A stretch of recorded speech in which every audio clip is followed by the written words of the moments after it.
Bonjour à toutes et à tous les amis, aujourd'hui on se retrouve pour une vidéo assez particulière où on va discuter ensemble du projet de loi sur l'état d'urgence sanitaire.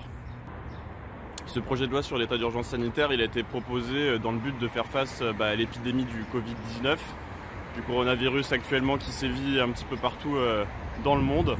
En soi, il a pour but de restreindre les libertés individuelles et de permettre à l'État de mettre en place des mesures rapides et efficaces pour faire face à des situations d'épidémie. Donc cette loi elle a été proposée le 18 mars et elle a été du coup validée par l'Assemblée et par le Sénat.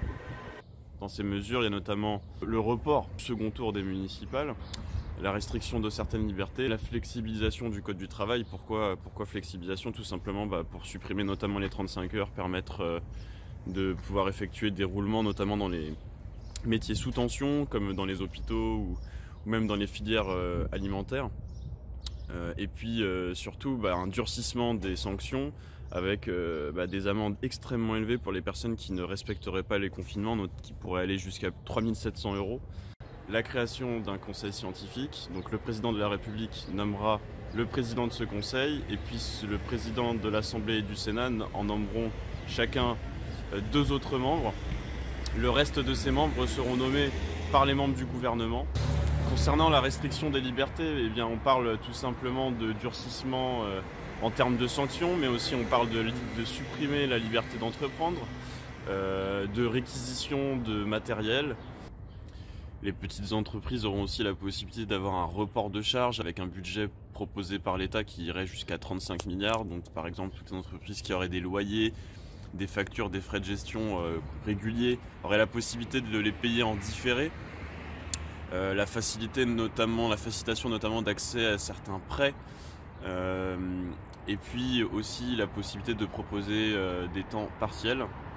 Cependant, il y a aussi d'autres mesures un peu plus inquiétantes, avec la possibilité pour les entreprises de déroger au code du travail ou encore d'imposer à leurs salariés de consommer leurs congés payés. On peut donc se poser la question du risque autour de cet état d'urgence, avec notamment un certain flou autour de la question de l'épidémie. Comment on caractérise une épidémie? Est-ce qu'on peut considérer qu'à partir du moment où il y a une épidémie de grippe, on pourrait mettre en place ce type d'état d'urgence? Et puis aussi, on peut se poser la question de tout ce qui concerne le code du travail et des dérogations qui s'en suivent. On peut aussi se poser la question de la transparence de ce conseil scientifique, puisque la plupart de ses membres sont élus ou nommés par des membres du gouvernement, ce qui pose une question en termes de pluralité et puis aussi en termes d'équilibre, puisque ni l'opposition, ni les membres de l'Assemblée, ni les membres du Sénat n'auront la possibilité d'en déterminer certains. Le gouvernement, dans ce projet, ne propose aucune solution concrète, ne donne pas d'argent. Elle ne propose que des reports, que des prêts, elle ne propose finalement que des avantages de flexibilité qui vont exclusivement concerner les grandes entreprises.